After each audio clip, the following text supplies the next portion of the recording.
Good morning, ladies and gentlemen. Thank you for joining us at ConspiracyCon 2002. I appreciate your being here. We've got a very, very good crowd here and a very, very good guest with a special introduction by a gentleman who gave last night, if any of you attended our banquet dinner, a very powerful tribute, a very heartfelt and emotional tribute to one of our lost soldiers, Bill Cooper. And that was given by his very, very good friend, Anthony Hilder, who gave an equally powerful lecture yesterday. I'm sure many of you saw that. Anthony Hilder wanted to introduce our next guest, and I think that's a great idea. I am going to then hand the podium over to him, and he will introduce Eustace to you. Ladies and gentlemen, with no further ado, Mr. Anthony J. Hilder.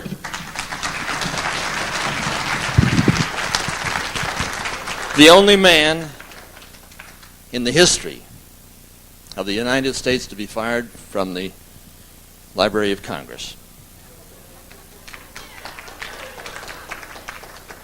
I'm looking at him right now.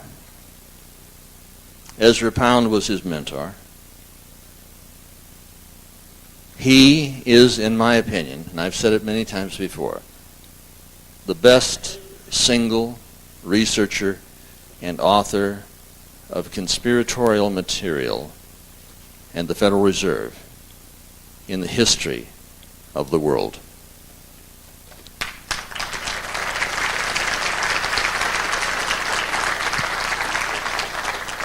I'm looking at this guy over here. He looks much better this year than he did about 4 or 5 years ago when we were in Virginia Beach. He is a brilliant, brilliant man. He understands this conspiracy.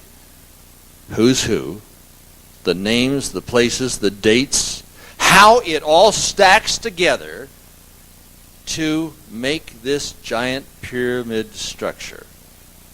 Who's at the top, who's at the bottom, how it runs,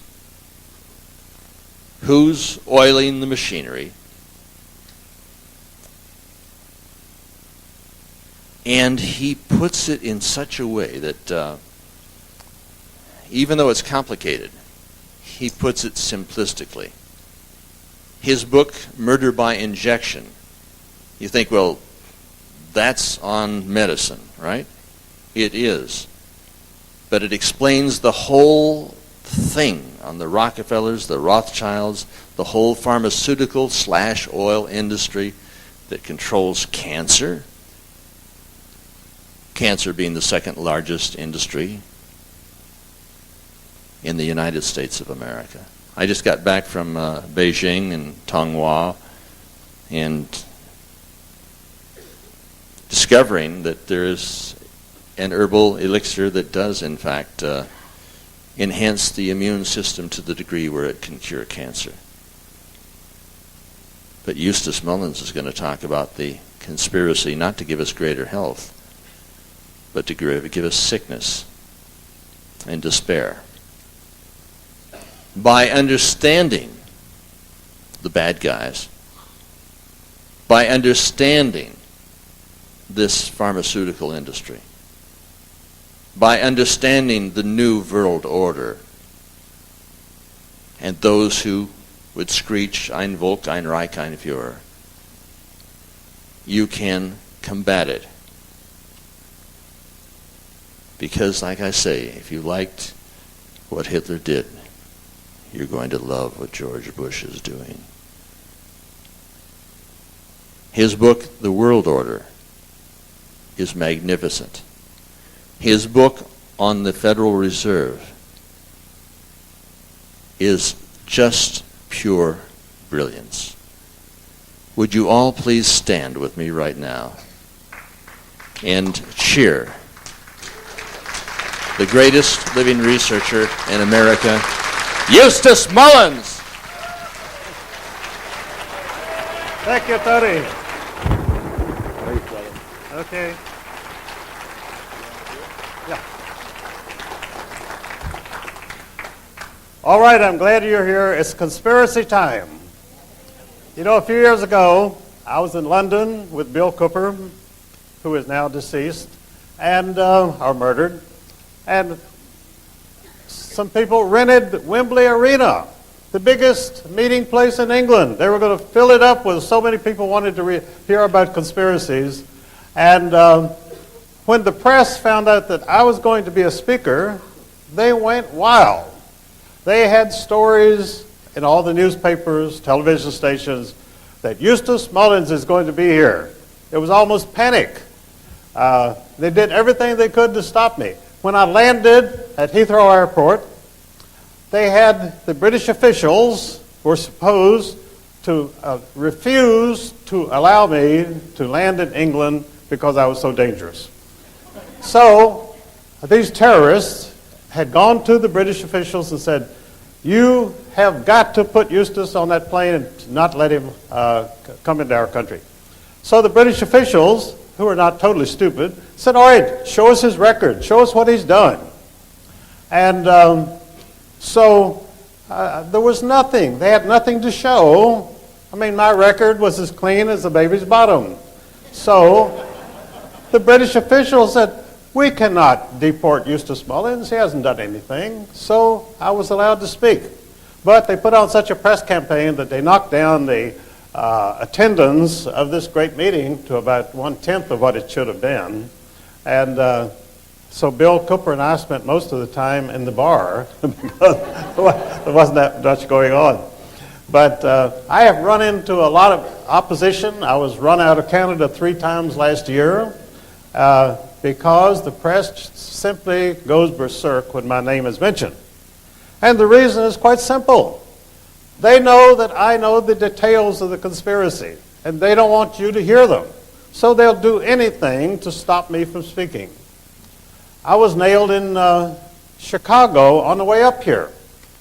I had gotten on my plane in Virginia, flew to O'Hare to get the plane to San Jose, and I was standing in line. We were boarding the plane to San Jose, and I was pulled out of the line. They said, 2 guys said, "We need to give you a random screening." I said, "You don't screen people when they're boarding." I was screened already. They put me over and they went through my bag. There was nothing there. They had me put my arms up, and I said, "Do I look like an Arab to you?" When I said that, they went berserk. There was a young black man and a young Hispanic man, and when I said this, they started screaming at me. They said, "Stop talking. Don't say anything. Shut up. Don't say anything." Then they called 2 supervisors. And one supervisor came from one side, one came from the other, right at me at a pincer movement, because I was obviously so dangerous, you know, that it'd probably take 5 people to subdue me.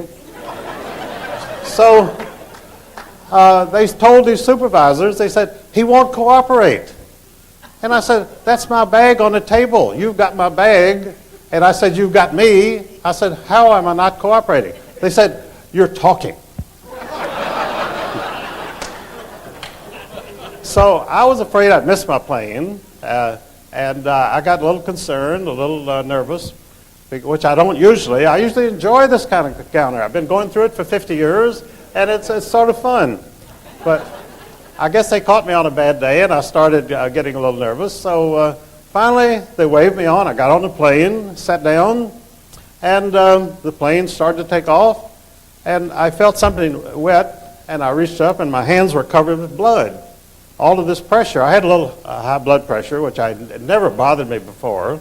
And suddenly, I'm starting off on a 4-hour flight with a terrific nosebleed.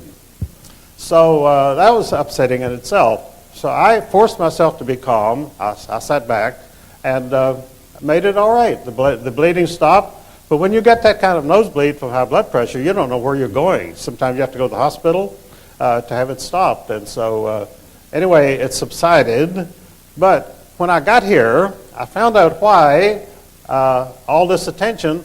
They had gone through my bags at O'Hare, and they had taken out a can of shaving cream. I always get the giant size because it's a lot cheaper.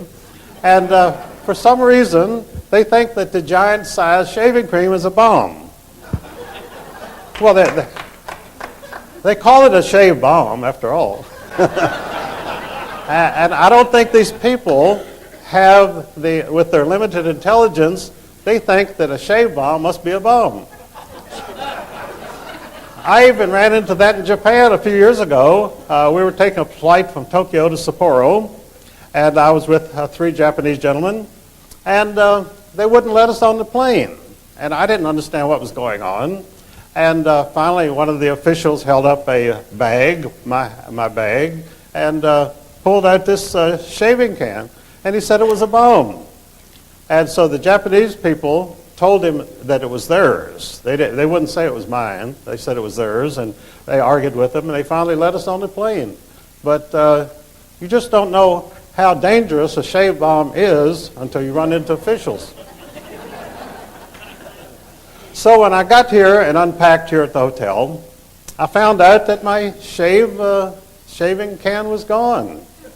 And also, I had brought along a picture of Thomas Jefferson, which I was sort of proud of. Some friends came down to the University of Virginia a few years ago from Detroit. I had spoken up there several times. And there's a statue of Thomas Jefferson at the law school. There's about 4 statues of Jefferson around on the UVA campus, but this particular one is a very nice one, and it's off secluded by itself. So my friends took pictures of me standing beside Jefferson, profile, and I had this picture. This happened in 1977, and I looked at the picture a few months ago, and I realized that our profiles, which were matched up, were exactly similar. Every feature was exactly similar. It was like a double. And so I brought that along. I was going to show it to you, but that picture also disappeared from my suitcase. And as far as I know, that's all they took was the shave bomb and the picture. But I know that the FBI loves to get pictures of me. I don't know why. But they've got lots of them, and they're always willing to get one more. So they got that one. I have copies of it, so I'll travel with it from now on. But I was very chagrined.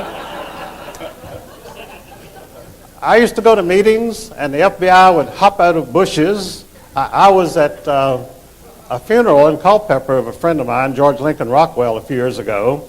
And to get to the little cemetery, you had to walk through some bushes and through some backyards. And every bush that I passed, an FBI agent jumped out in front of me and snapped a picture. And so I thought, my gosh, I would think they'd have enough.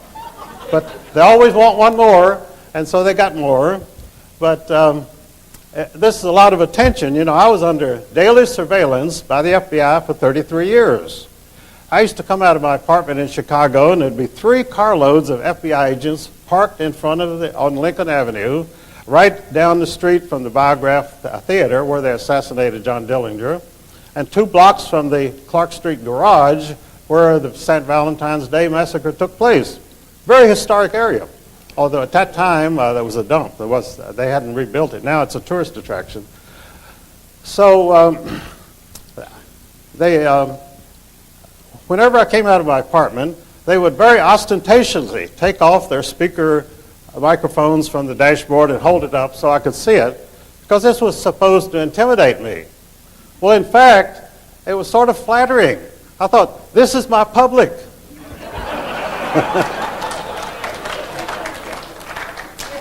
And it never really bothered me. They used to come and knock on my door, and they would say, Eustace, can we come in and talk to you? And I would say no. And they'd say, why? I'd say, because you steal things.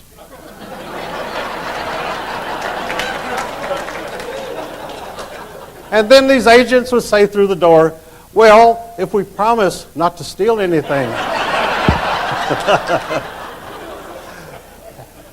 Because they were assigned to talk to me, they had to talk to me. And in fact, they waited outside of my apartment one day and chased me down the alley. They were calling Mr. Mullins, Mr. Mullins. And finally they came up to me and they said, we'd like to talk to you. And so I got in the car. I mean, I'm a very naive person. I got in the car sitting between 2 FBI agents, and we drove around. And they said, we only have one thing to ask you. Does anybody in the FBI owe you any money? Well, I was flabbergasted because I don't borrow money from anybody, particularly FBI agents. And so I thought very seriously. I said, well, no, I don't think so. And they kept insisting. They said, think hard. Doesn't somebody in the FBI owe you money? And I thought, well, no, not to my knowledge. In fact, nobody owed me any money, as a matter of fact. FBI agents are not. And so they finally went away very disappointed. And about 6 months later, I began to realize they were trying to bribe me. I mean, I'm a little thick. Things don't always sink in. And what they wanted me to say was, yes, in fact, you guys owe me $5,000, and I don't know why you don't pay me. And they would have paid me on the spot. They would have given me $5,000 because they wanted to sign me up. They wanted me on the payroll. And so they went away disappointed. In fact, they've gone away disappointed every time they've come around because I don't have a rapport with them. But the fact is that for 20 years in Washington, whenever I was visiting there, I stayed in the home of an important FBI official. They were my oldest friends. And finally, one day, this official was going to retire, and he asked me to meet him down on 9th and Constitution at the Department of Justice building. We were to have lunch. And he came up, and he was very dejected. He said, Eustace, I can't have lunch with you. I said, that's all right. And then he said, they've told me, I'm retiring in 6 months, they said, if they found out that you've been in my house again anytime before I retire, they're going to take my pension. And I said, well, that's no problem, because this is the way these people live. These are the rules they live by. I said, I'll just stay away and until you retire. And he was so dejected, so humiliated by his own employers that he could not have a friend in his home who had never been arrested, never got a parking ticket in his life, and anything. And to him, it was the most mortifying thing I'd ever done. I said, look, don't think about it. I didn't contact him until after he retired. Then I went right back, and that was my Washington headquarters. I stayed there all the time. But this is what you have to do. This is power. This is terrorism. This is intimidation. This is forcing you to acknowledge that you as an American citizen have no rights whatsoever. And of course, I find that out in court. Whenever I go into court, let me tell you, when you go into an American court, Jerry Spence is one of the most famous attorneys in the United States. You see him on television. He wrote a book a few years ago called Justice for None. And the first sentence of that book is, there is no justice for any American in any American court. And I could verify that because I've been there many times and I have never seen any justice whatsoever. And neither has most people who come in, because it's that kind of country. They have that kind of power, and they're terrorists, and they have only one enemy, and that is you.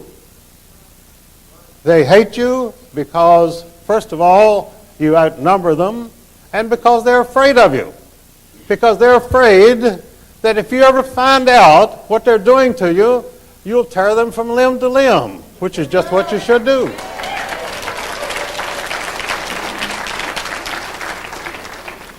So it's a state of war, war of the government against the people. And how do you win that war? You fight back. I've been fighting back for 60 years. I went into the Air Force in 1942, served throughout World War II, but I really didn't start to fight until after I got home. I came back to the home front, and I saw so much corruption and so much dictatorship that I've been fighting them ever since. Then I met my mentor, Ezra Pound, in Washington, D.C. I went to an art school. And Ezra Pound had been imprisoned in an insane asylum without trial. He served 13 and a half years without trial, the longest period of time without trial of anybody in American history. I finally got him out in 1958. And my record is a little unusual. I always considered myself a patriot, but my education was entirely sponsored by three men, all of whom were accused of treason. I went to Washington Lee University, which was founded by George Washington, which its president was Robert E. Lee, and they were tried for treason. They were not tried. They were accused of treason. They would have been hung if they'd been convicted. They were never convicted.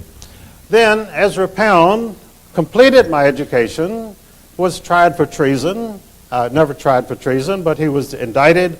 He was indicted by a man who knew all about treason, a man named Alger Hiss, a communist on the personal staff of Franklin Delano Roosevelt. And Alger Hiss was very upset about Ezra Pound.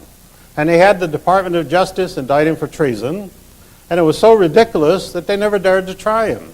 So when they brought back Ezra Pound to Washington, D.C., flew him back, they said, how are you going to defend yourself against the charge of treason? Ezra Pound said, I will stand by everything I have ever said or written. Well, that was the wrong answer. That brought consternation. They did not want him. They want you to grovel. They want you to say, I'm wrong.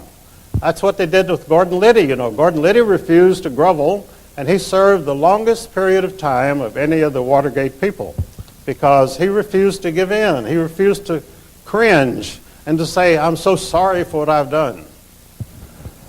One of the ladies who came to see Ezra Pound at St. Elizabeth's Hospital was a very famous scholar named Edith Hamilton. And so Ezra Pound asked her one day, he said, now, Edith, you've been an active lady all your life. Have you ever regretted anything that you've ever done? And she said, no, I have never regretted one day of my life. And he said, neither have I. And I personally feel the same. If you have to regret something, you must have done something wrong. But if you're fighting for your country, you're doing the right thing. And you'll never regret it as long as you live. This is the way of life. This is the way of the American patriot. This is the way this country was founded. And this country was founded by a revolution. And what did Thomas Jefferson say? He said, you have to have a revolution every 25 years. And it's true. Because within 20 years or so, the people in power began to like their comfortable lives. They don't want to give it up. They'll do anything to keep their power over you. And so they will start to oppress you. And they'll oppress you more and more and more. So my life has been as the protege of three men accused of treason. And I became the protege of other people. I became the protege of H.L. Hunt, the richest man in the world. And the reason H.L. and I liked each other, he was a very brilliant guy. And we got along fine. I will say this, that all the people that I've ever met who were real Americans, we never disagreed on one thing. We never argued. We never quarreled. Because we believed in the same thing. We were Americans. We're for America. We have no other allegiances. You have the President of the United States cringing in public, George W., and saying, we must defend Israel. I never heard a president say we must defend Israel or any other country. We elected him to defend the United States.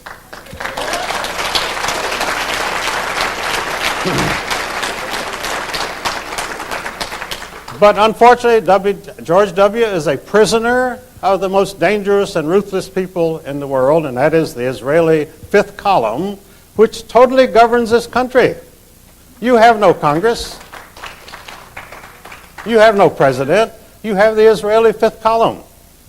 And what is the fifth column there? A fifth column's function is to disrupt and destroy the country and make it the prisoner of a foreign government. And that's what these people are dedicated to doing. Kenneth Edelman, Richard Pearl, Paul Wolfowski, Billy Crystal, all these people are totally loyal and dedicated to the state of Israel. They hate America. They hate you. They would like to see you enslaved for the rest of your life, and they're doing everything they can to achieve that objective. So, in my experience, there is only one thing to do, and that is to speak out and to go. I travel everywhere, and I tell people, this is Paul Revere time. This is toxin time. Sound the toxin. Let the people know the enemy is here, and we are ready to fight. And that's been the story of my life, and it's been a very interesting life and a very full life. And I've met so many wonderful people, and people like Ezra Pound who would work with me endlessly because they knew that I would carry the ball. And that's exactly what I have done. I started off in Chicago as a magazine writer, and then I went with a motor club, and we had a little newspaper which published bulletins, and every day I would call up the City News Bureau, which was a local reporter's outfit and give them bulletins for their papers. And one of the men I used to call was a young reporter named Walter Cronkite. And I always called Walter Cronkite Walter Crankcase because he was so full of oil. And Walter Crankcase became one of the most prominent correspondents. He is still today a director of Columbia Broadcasting System, CBS. Well, he was to be replaced by a classmate of mine from Washington Lee University named Roger Mudd, who also was a descendant of Dr. Samuel Mudd, who was accused of treason because he set a man's broken leg. And this offended some people in Washington, so they put him in prison for life. And so Roger became a very good journalist, didn't have a mean bone in his body, and he interviewed Senator Kennedy on his television program once. And Kennedy poured out this story about how he fought against the raging tides to save his pregnant girlfriend. And I go to Martha's Vineyard every year, and I have seen the place where this tragedy occurred. The water is 4 feet deep. Now, you couldn't even drown Chandra Levy in water 4 feet deep. So that's where the pregnant girlfriend drowned. And so Kennedy got so agitated about tourists coming there that he had the Massachusetts State Highway Department tear down the bridge because he was running for re-election, a tight re-election, and hundreds of people were flocking to see the bridge and driving down there. So he had them rip out the whole bridge. I think they put it back now, but for about 5 years you couldn't even drive down there. But these people are so cowardly. They're fearful all the time. They don't enjoy their power because they're so afraid of you. And so what you've got to do is to hate them as much as they hate you, frankly. I'm not an apostle of hate, but that's what you have to do. In your own self-interest, you have to know these people, know what they're doing, know what their programs are, and that's why they go after me with all these newspaper stories, TV denunciations. I spoke at a meeting of the Constitution Party, Pennsylvania, a couple of weeks ago. I was invited to come and speak. When I got there, they had backed down. They didn't make a reservation for me at the hotel. And they said, well, we're told that you're anti-Semitic.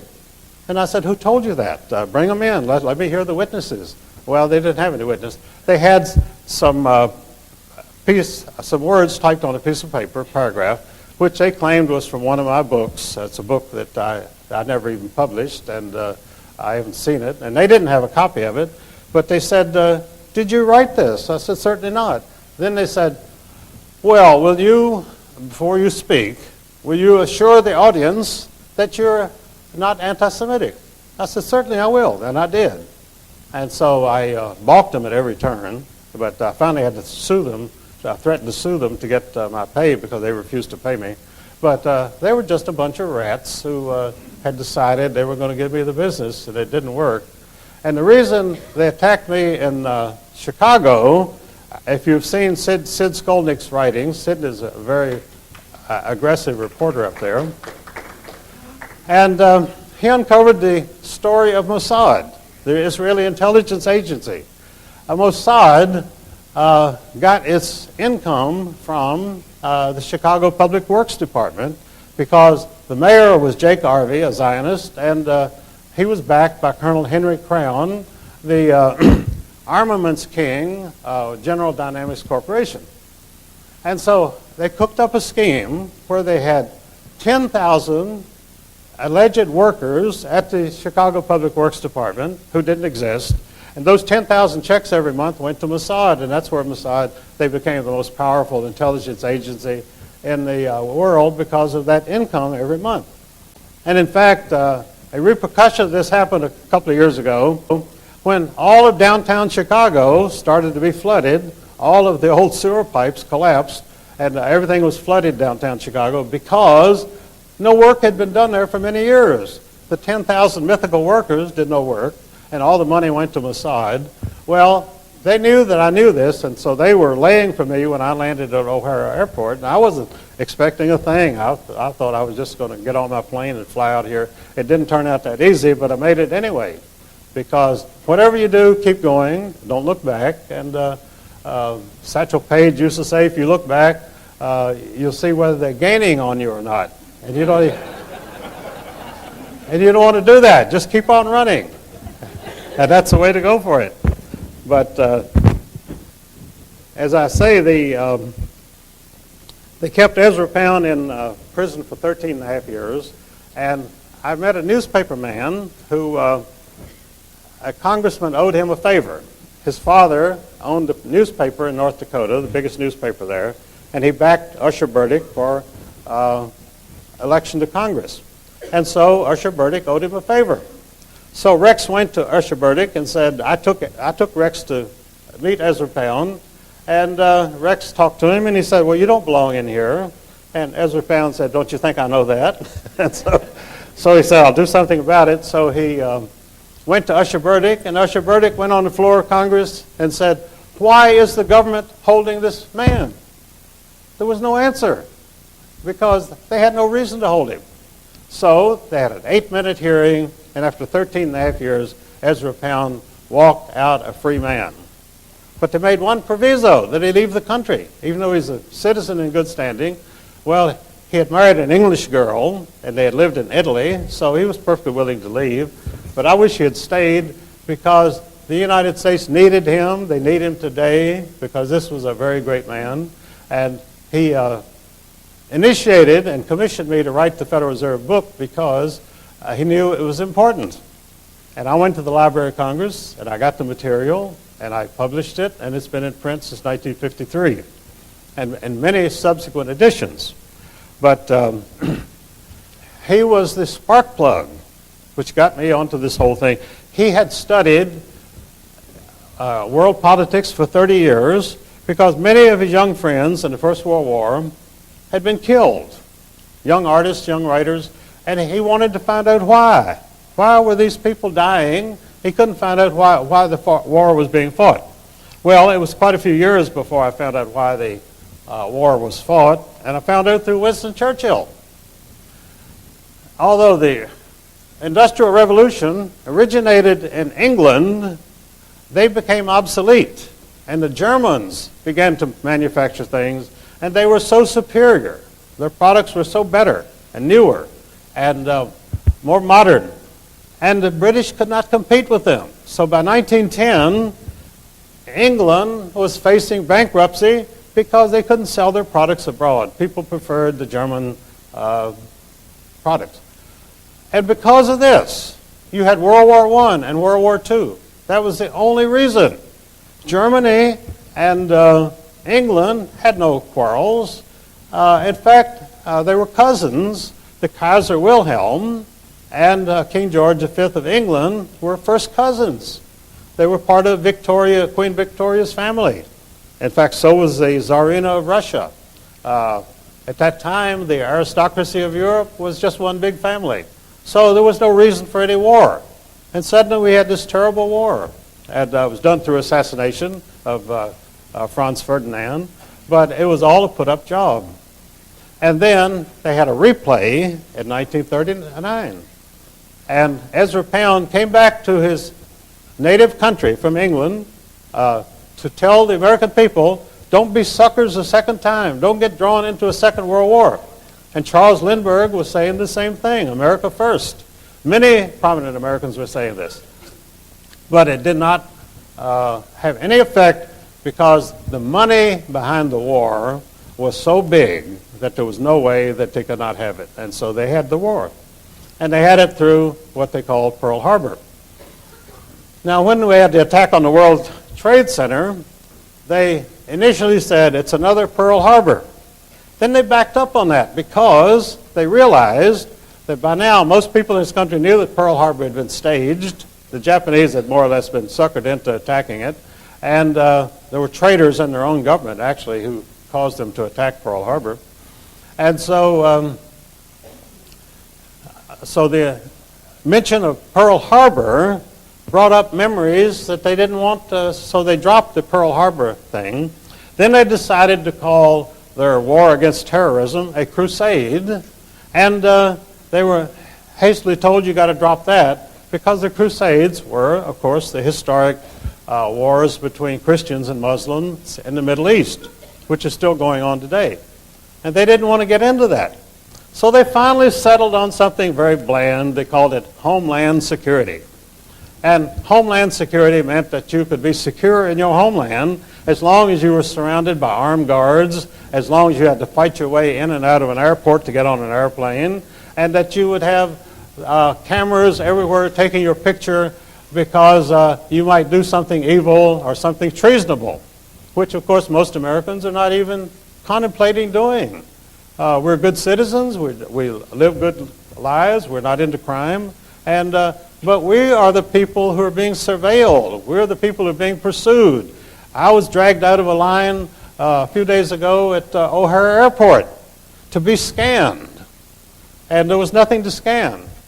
And when I put my arms up, they said, "Don't put your arms up like that. You're supposed to do it like this." And I said, I'm not used to being arrested. You'll have to tell me what I'm supposed to do.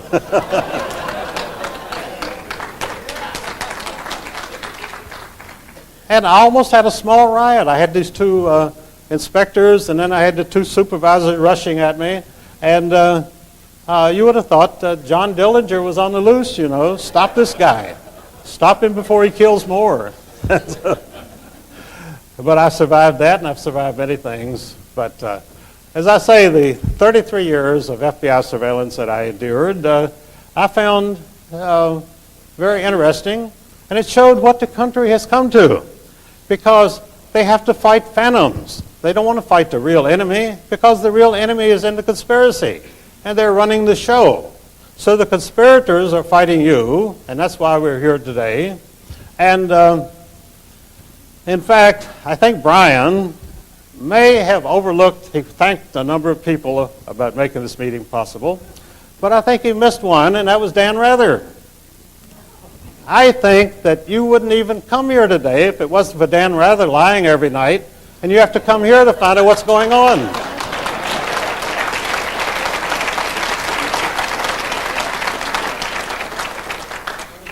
If Dan Rather would tell the truth, if the media would tell the truth, you wouldn't need to come to San Jose. You could turn on your television and see what's going on, bring you up to date. But because they give you nothing but lies, nothing but propaganda, that's why we have this meeting, and that's why we're fighting the conspiracy. Because we're tired of being lied to. We were lied into 2 world wars. We were lied into Korea. We were lied into Vietnam. The Cold War hoax, I've written articles about it for years. I called it the $5 trillion hoax. The Cold War was created out of nothing because... Like our money? Well, I'm getting to that. The Soviet Union was created with our money. The Federal Reserve Bank of New York put up the money for the Bolshevik Revolution. The Bank of England put up the money for the Bolshevik Revolution. And in fact, in Hitler Germany, the German banks and the German industrialists didn't like Hitler. They wouldn't give him any money. So the Rothschilds had to have the Bank of England finance the Nazi movement. And at the end of the war, when they tried the Nazi so-called war criminals, they never touched the bankers who had the Baron Schroeder, and one of the members was a director of the Bank of England, and they were never indicted. They were quietly released, and the people that they indicted and tried at Nuremberg, of course, were the figureheads. But the real powers behind World War II and the Nazi Party were never tried, and have never been tried to this day, because their minions were tried and executed. And in fact, in my book, on Murder by Injection, I point out that they actually went after some of the officials of IG Farben in Germany, and IG Farben was controlled by the Rothschilds. They had an American branch of IG Farben, which Paul Warburg, founder of the Federal Reserve System, was a director. And IG Farben's goal was to control the chemical industry of the entire world. And so they set up an American branch and a South American branch and a European branch. and it was the IG Farben people in Germany who were tried and executed for experiments on prisoners. And they have carried on those same experiments on prisoners in this country ever since, and nobody is arrested. They give them $1 a day for enduring these experiments. The same experiments that people were hung at Nuremberg for doing in Germany. So what's good in one country is not necessarily good in another country, apparently. But I do say that under this conspiracy, in the United States today, anything goes. And that's the problem. The courts will stand up for anything. They will not let the citizens get into court and seek legal redress because they are stacking the cards against you. And I've had many legal experiences. I've got a lawsuit going on in Virginia right now against a doctor in a hospital because they tried to kill me, which is understandable.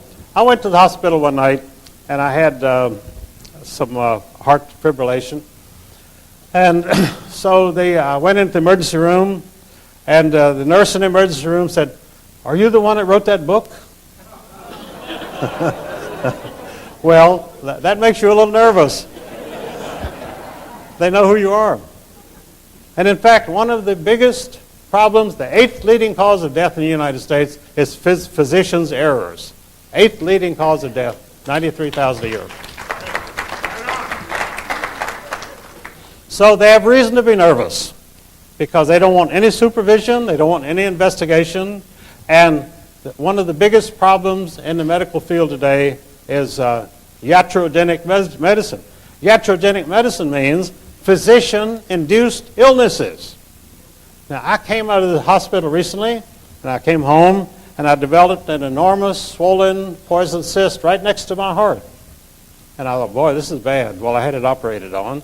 Then I developed Bell's palsy. My whole face was paralyzed. I'm still squinting right now, so believe me, it's if I look a little sinister, it's not my problem because that was done to me by the doctors.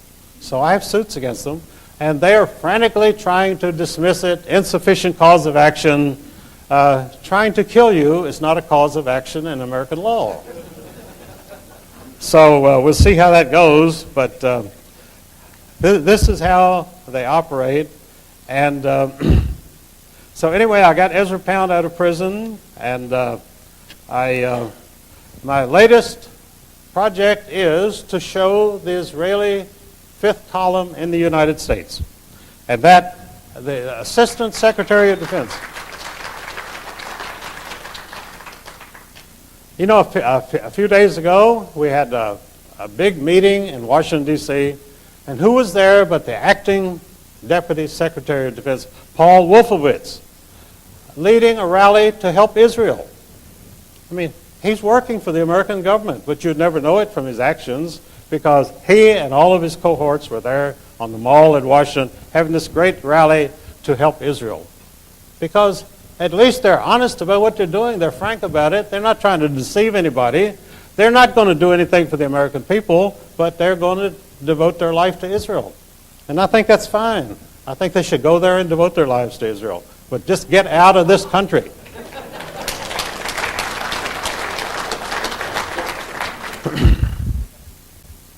Now, after 9/11, by the way, you might have seen some commentary about the fact that the government, no one in the government wants to touch 9/11. They don't want any investigation. 11 days after Pearl Harbor, they had the first of 8 investigations going in Washington about Pearl Harbor. But now they don't want to touch any investigation, and the reason is they're terrified that you will find out what happened. So no investigation. The Democrats and the Republicans are in accord on this, and President Bush is in accord on this, that there will be no investigation because there are too many unexplained stories. There is the disappearing plane which hit the Pentagon. They can't find any trace of it. And so it must have been a detonation of some kind. And of course the World Trade Centers. If you've ever seen demolition buildings on the television, you see how gracefully the thing sinks to the ground. Well, this is exactly what the Twin Trade Towers did in New York. you saw them sinking gracefully down. Now, an entire building does not sink down when a plane hits it. I don't care where the plane hits it, at the bottom or the top, but they were mostly at the top. But there again, General Parton is a good friend of mine, and he was the explosives demolition expert for the United States Air Force. And he tried for months to testify in the Oklahoma City bombing. They wouldn't touch him. They wouldn't let him testify because they didn't want his expert witness testimony. Leading demolition expert could not testify about the Oklahoma City bombing because he had stated, and has stated many times, that the Oklahoma City bombing came from inside out. They parked this truck out front, which supposedly blew up the whole building, but it didn't make any hole where it was parked. Because these were real demolition experts, and they directed the whole explosion into the building, leaving the street absolutely safe where it was. You could have been under the street and you wouldn't have been hurt. So that is how they're constantly defending their lies and their conspiracies, and that's why you're here, because believe me, we have got conspiracies enough for everybody. I've been denounced in the press many times as a conspiratologist. And a conspiratologist is not a person who knows anything about conspiracies. He's a person who invents conspiracies. And I have never had to invent a conspiracy in my life. I can't keep up with all the ones that are already going on.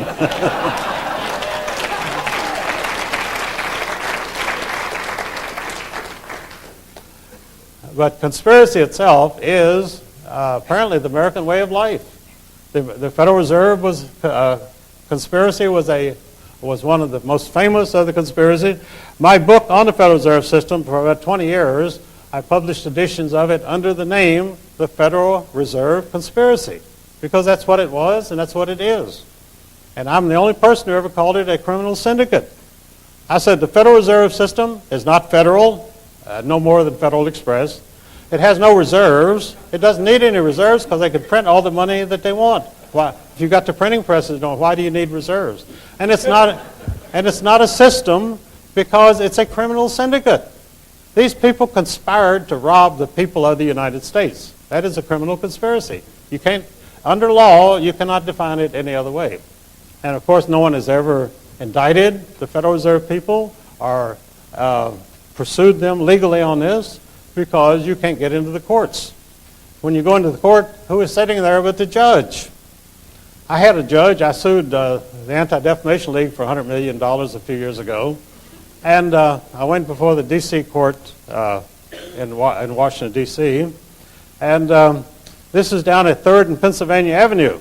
When I used to walk, my friend George Stimson, the founder of the National Press Club, he would walk home down Pennsylvania Avenue in the evening to Capitol Hill, where he lived in a little hotel there. And we would walk by two buildings. One building was the Masonic building, and the next building was the Standard Oil building, Standard Oil office building. They were fairly modest buildings because they had limitations on how high the buildings could be. And we would walk past these two buildings. They were the most two prominent buildings on Pennsylvania Avenue. Well, they finally realized it was a little obvious, so they tore them both down and they built a big new courthouse at 3rd and Constitution, and that's the federal courthouse. That's where I went with my lawsuit. Well, the judge that they assigned to me was named Judge Harold Green. And Harold Green was the one that broke up the American telephone system because the people in Russia were always complaining to the United States that we had such a wonderful telephone system and they had a lousy telephone system and it made them look bad. So Judge Harold Green decided, well, if we want to get along with the Russians, we've got to make our telephone system as bad as theirs. I mean, these people have odd ways of thinking. It's very difficult for you to follow their line of thoughts because they're insane. Criminally insane. And as I say, I got my education in the insane asylum under Ezra Pound, so I know all about it. I went to 4 of the best universities in the United States, and I didn't get any education. And we were all veterans, and we would have meetings at night, and we'd say, what's going on? we're not getting any education here at these famous universities, and they didn't know what to do about it. They were very concerned, and the professors were all like scared rabbits. They were scared to death. They were scared to open their mouths. And, we were fighters. We were young people, and we were willing to fight. And we could not understand why these professors, who had very secure positions and lived well, were so scared. They were always scared. They were scared rats. And they're scared rats today. And that's because they do not stand for anything. They have no character. They have no backbone. And they won't fight for America. So we would have these meetings and wonder why we weren't getting any education. And I finally left the university and went to Washington to go to art school. I said, I might as well study art. I can't learn anything at an American university. In fact, in my biography of Ezra Pound, I stated that no one is so cut off from learning as a student at an American university.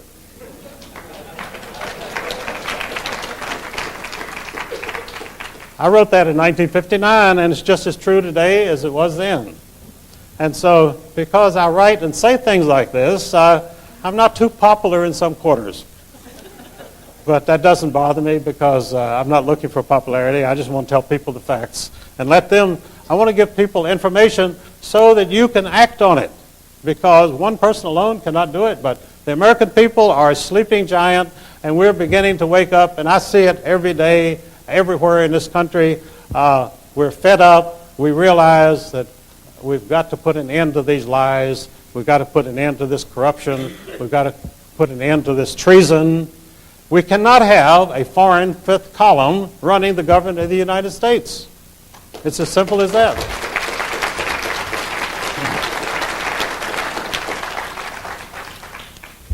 Now, I wrote an article for Rick Martin a couple of years ago, 5 years ago, called The Cold War Hoax, which stated that it was a $5 trillion hoax on the American people.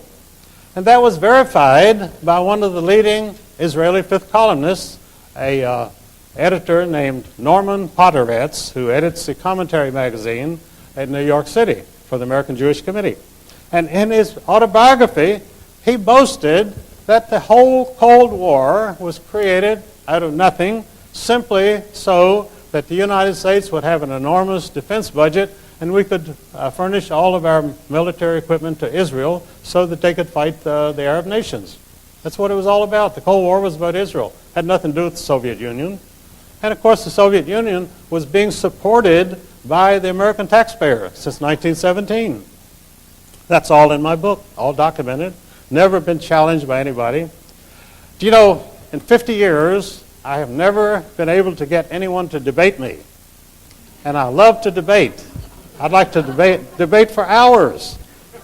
Let the other person give their opinion, their documentation. I'd like to hear it. I'd like to challenge it. They will not do it. I have appeared at debates where there would be an empty chair. Someone was going to debate me, but they didn't show up. I appeared before the Fairfax Republican County Committee, which is a very important committee in Washington and Northern Virginia. And in fact, they were the ones that actually got Reagan nominated for president. And so we were going to talk about the Federal Reserve System, and an official of the Federal Reserve agreed to appear, named Robert Stern. Well, he did appear, and we debated, and that's the only debate I ever had.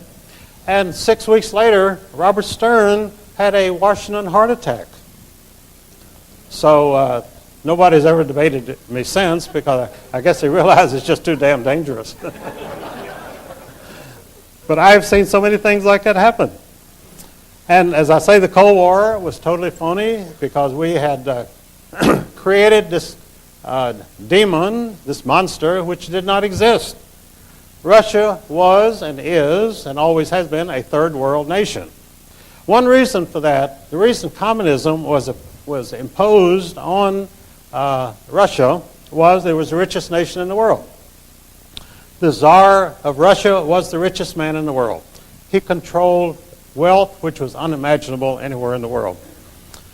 And because of that, his cousins in Germany and England, who were the kings of Germany and England, hated him, envied him. Rich people have a lot of envy. They can't stand to see anybody who has any more money than they have because it just kills them. They can't even live. They say, that SOB has got 10 times as much money as I have. And they can't sleep at night. It's just something they can't get over.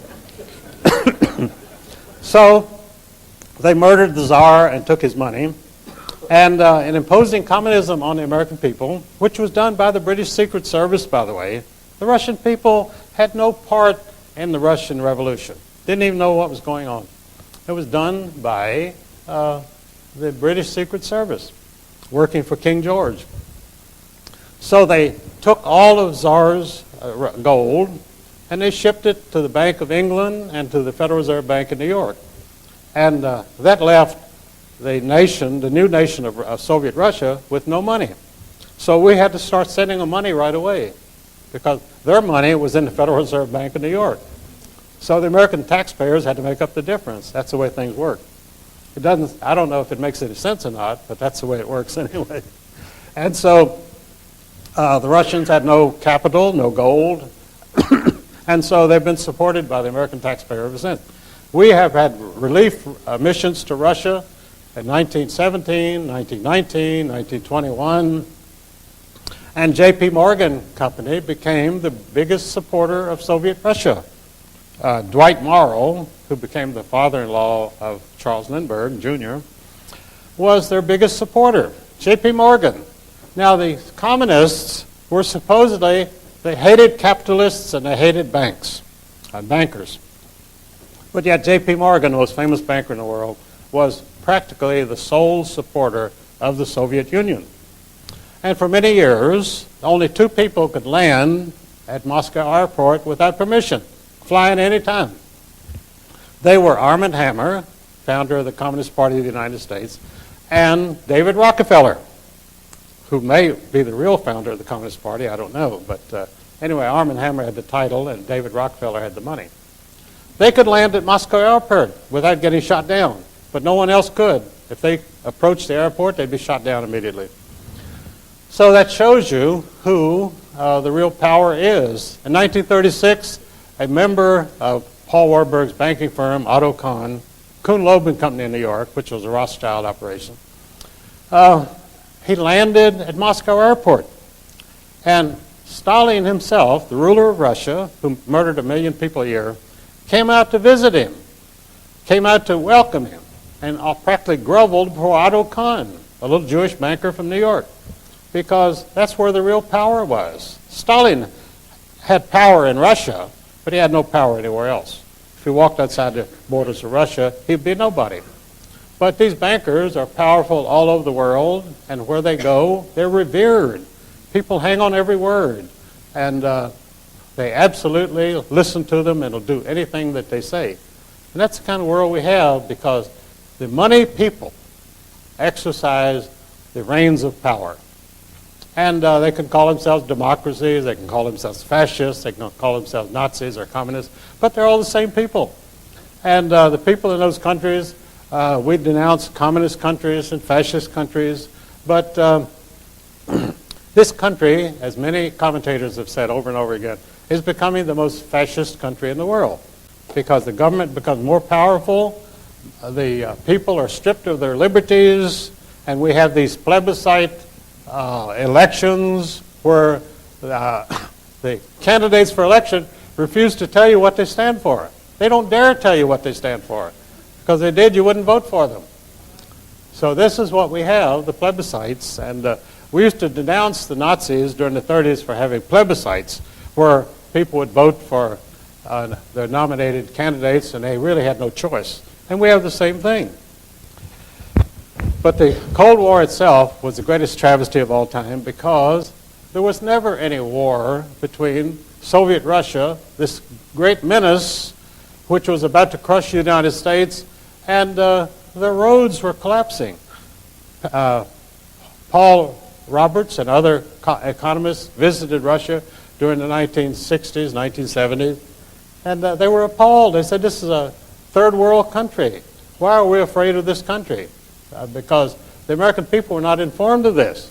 They were told how the Soviet economy was booming, the Central Intelligence Agency was doing its job, which is to sell propaganda to the American people for whatever government program is going on. And the CIA was issuing these glowing reports every year of the enormous Soviet army, the most powerful army in the world, and the Soviet economy, the fastest growing economy in the world. And we were reading this. These were official CIA reports. They'd give them to Congress, and Congress would say, now we've got to increase our defense budget again. We're spending $280 billion a year. We've got to increase again because the Soviets are becoming more of a menace every day. And the Soviet Union did not even exist as a military power. They finally went into Afghanistan, and a few tribesmen in Afghanistan crushed them, and the whole country collapsed. That was the end of communism, because they went into Afghanistan. So it was obvious that they would never have attacked the United States. It wouldn't have lasted 2 days. But this is the sort of misinformation that you get from official sources. And because of this kind of information, we do not know what's going on. We have to make decisions about our country when we don't have the facts. We have no information. That's why you're here today, to get your information, because you don't get it from the press. You don't get it from Dan Rather. All he's doing is carrying out the government propaganda. And we don't need any more propagandists. We want the truth. And that's why we come here. And this is a growing sentiment throughout the United States.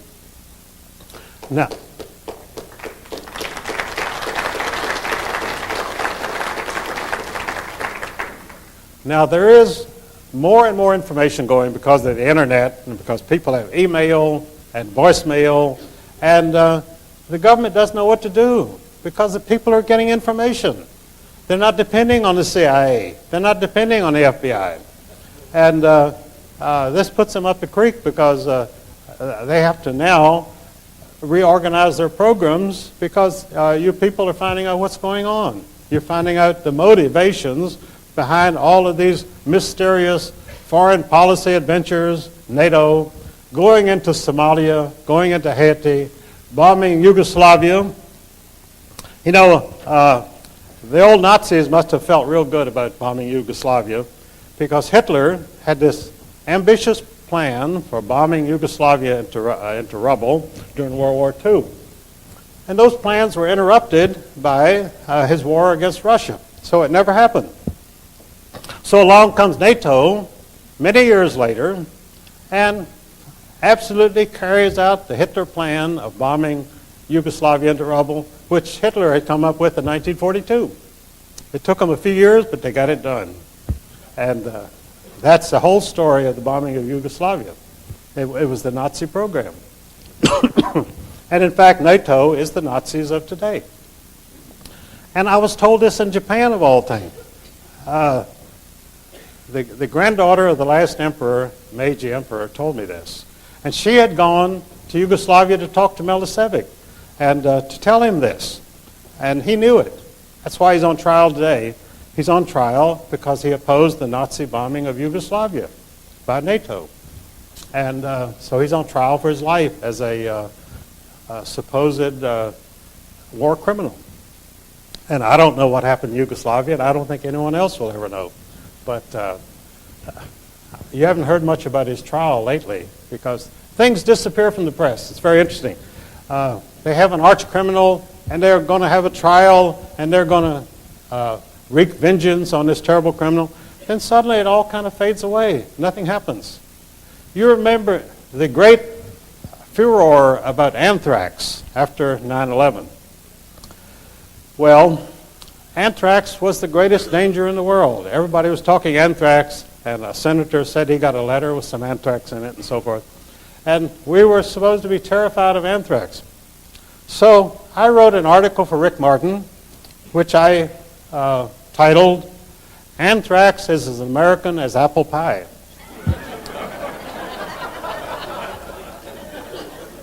Which it was. Anthrax as a weapon was contrived in the United States because Winston Churchill had decided that they had to have 2 wars against the German people, and they couldn't go on like this because Britain did not have the wherewithal to continue fighting wars against Germany, and they couldn't compete with them. So Winston Churchill, being a practical person, decided to exterminate the entire Russian people, the entire German people. And so he came to the leading chemist in the United States, James Conant, president of Harvard University, and he said to Conant, I need something to wipe out the German people. Now the Germans are supposed to be the great exterminationists. They're supposed to be the people who want to exterminate other people. But in fact, the only candidates for extermination in the 20th century have been the German people. Because Churchill said to Conant, get me something that'll kill every human being in Germany. And Conant said, well, fine. You know, after all, he was president of Harvard University, and he wouldn't be shocked by a request like that.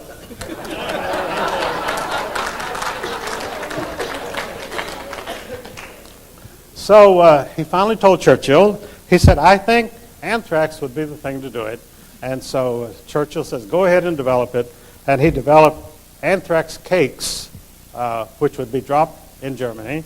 And it would be fodder for animals, which was impregnated with anthrax. And the cattle would eat this, and then the people would eat the cattle, which the Germans would eat the cattle, which were now heavily impregnated with anthrax, and they would die slow, agonizing deaths. Well, this seemed to be just the right thing. So they made 5 million of these anthrax cases, and they were going to drop them in Germany. But then the war ended. The Germans quit on us, and so they never had a chance to exterminate them. So these 5 million anthrax cakes were stored in England for many years, and finally, in the 1970s, they realized they had to get rid of them, so they burned them. So here you had clouds of burning anthrax going over England. I don't know how many people that killed, because nothing was ever said about it. And so then we heard nothing more about anthrax until suddenly they said Saddam Hussein of Iraq has anthrax. Well, if he had anthrax, it came from the United States because we were the only people that produced anthrax. But nothing was said about that. So all of a sudden, we had this terrible weapon which we had to be fearful of anthrax. And the papers were full of it, the news programs every night, anthrax, anthrax, anthrax. And this went on for months. And then when my article came out about anthrax as American as apple pie, anthrax disappeared from the news. How long has it been since you've heard of anthrax? They'll mention it once in a while in a passing, but the great campaign of anthrax was abandoned because I had exposed the fact that James Conant had worked on it right here during the war at Fort Detrick, Maryland. Same place they developed AIDS, by the way. They're very active at Fort Detrick. They come up with a lot of stuff. And so they just had to give up on the anthrax because they were using the anthrax scare to also have a new smallpox scare.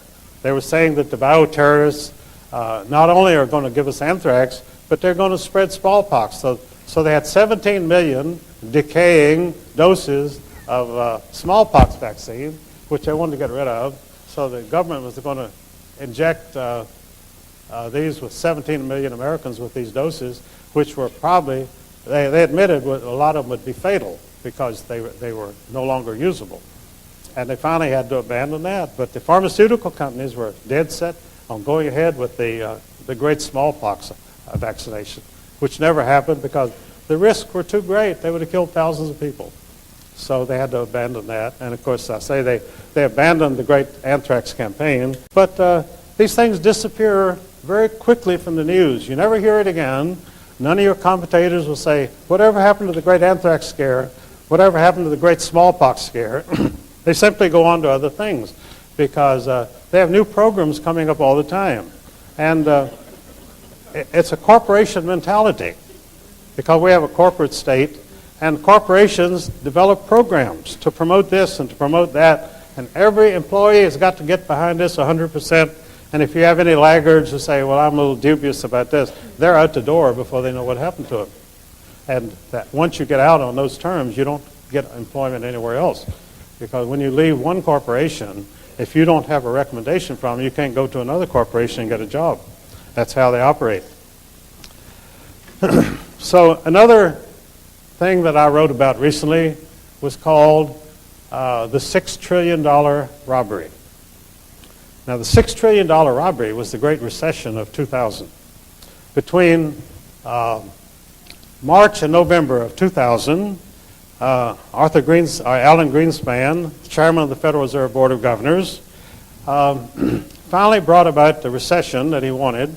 It took 6 rapid interest rate increases to bring the country and the economy to the point of collapse. 6 increases before he could do this. Now, during the great boom years, what they call the new economy, Greenspan had initiated 22 measures over the years at the Federal Reserve Board to increase the flow of money, increase the supply of money. And so the stock market boomed, and the prices kept going up and up and up. And so then one man, supposedly, of course he doesn't do it alone, Greenspan was told it's time to have a crash. So he started initiating these interest rate increases. And the financial commentators said, why is he doing this? And Greenspan said, there's the threat of inflation. And the Wall Street Journal said, there is no inflation. And he said, yes, but there might be. Some point in the future, we may have inflation. So we've got to act now promptly so that this inflation won't develop. And so, and of course, it was all fake. Everything these people do is fake and lies. They have no background whatsoever for it. Milton Friedman has said for 50 years that the Federal Reserve has caused every financial problem in this country since it was initiated in 1914.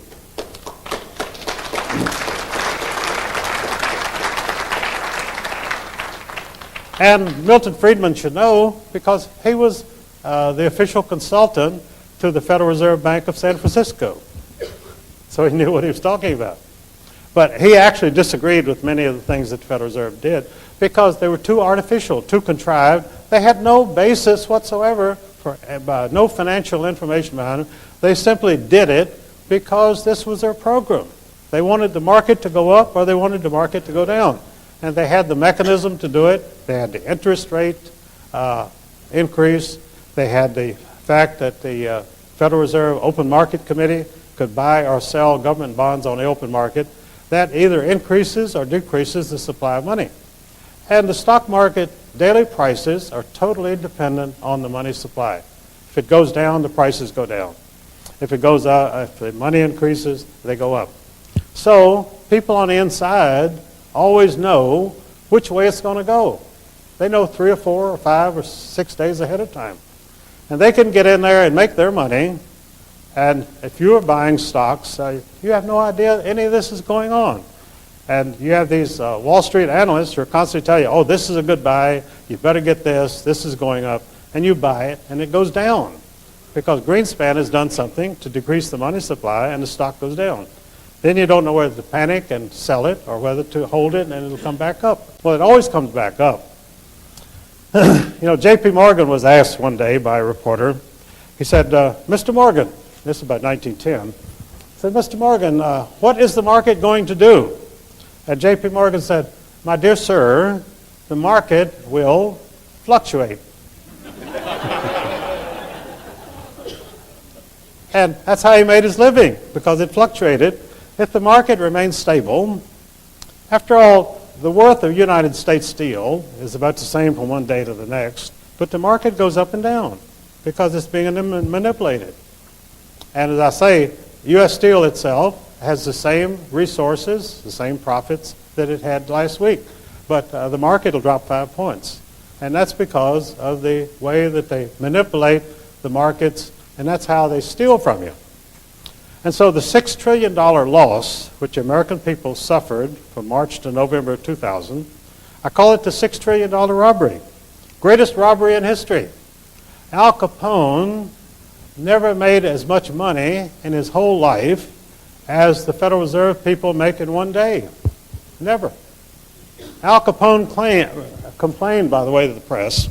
He felt he was getting a raw deal. He was always being held up in the press as such a gangster, And he said, I don't know why you reporters write these things about me. He said, I'm just another businessman. And that was true. But he was a small-time businessman. The big boys didn't even know he existed. They got their liquor from him, but Al Capone could never touch the resources and the money that these Federal Reserve bankers rake in every day of the year. They've got the biggest theft operation going. I call it the federal robbery system. And the income tax, which they set up, by the way, to protect their own fluctuations of the market by simply taxing you so you'll have less money to spend. And they don't care how much money you have, but it's a control mechanism. It keeps you in line. You want to go out and buy something, you can't do it because the Internal Revenue has withheld it from your salary as a tax. And that's how it's actually the jackboot pressing down on your neck forever. 1984, George Orwell. We've got everything that George Orwell predicted in 1984. We've got the newspeak, double speak, everything. It's all happening here every day. And he wrote this back in 1948. And many people like myself really like to study 1984 because it's an absolute blueprint for everything that you've seen happen in the last 50 years. The control of the people, manipulation, and always at the bottom is government force. The government does not ever expect to persuade you to do anything or convince you to do anything, so they use force. And that's always who comes to your house but the armed FBI agent carrying a gun. And you don't even have a gun, but he has the gun, and so you have to pay up. And this is the way it's always force. There is no philosophy of government behind it. There is no benevolent intentions towards your being a citizen of this country. And in fact, the way that they send money out of the country to other countries shows that they have no loyalty to this country. I have, for years, stated that on the income tax deductions, they should not be allowed to deduct anything that's sent out of the country. I mean, if you want to give money to a charity in the United States, that should be deductible. But if it goes out of our borders, it should not be deductible. If you want to send money to England or Israel, that's fine. But why should the other taxpayers have to pay up in order so that you can do this?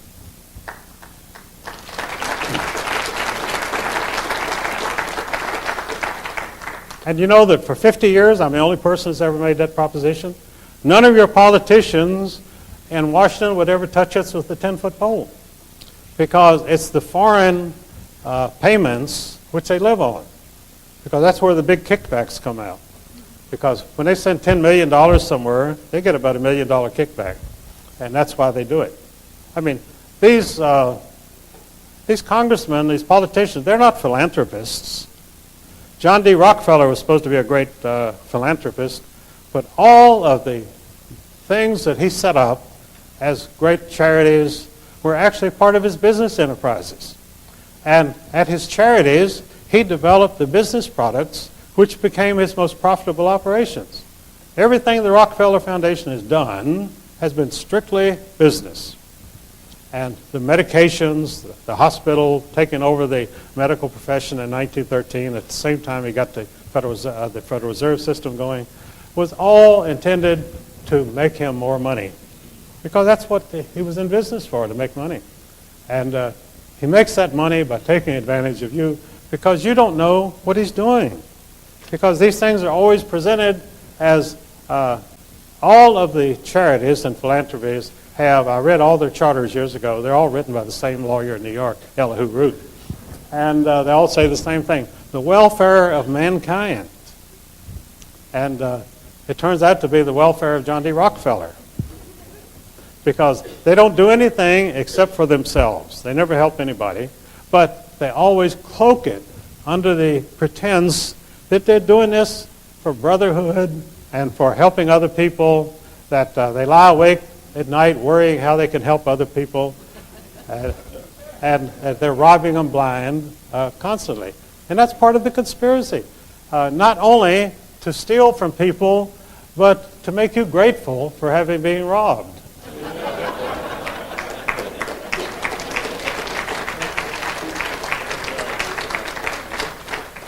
And it takes a real philanthropist to do this.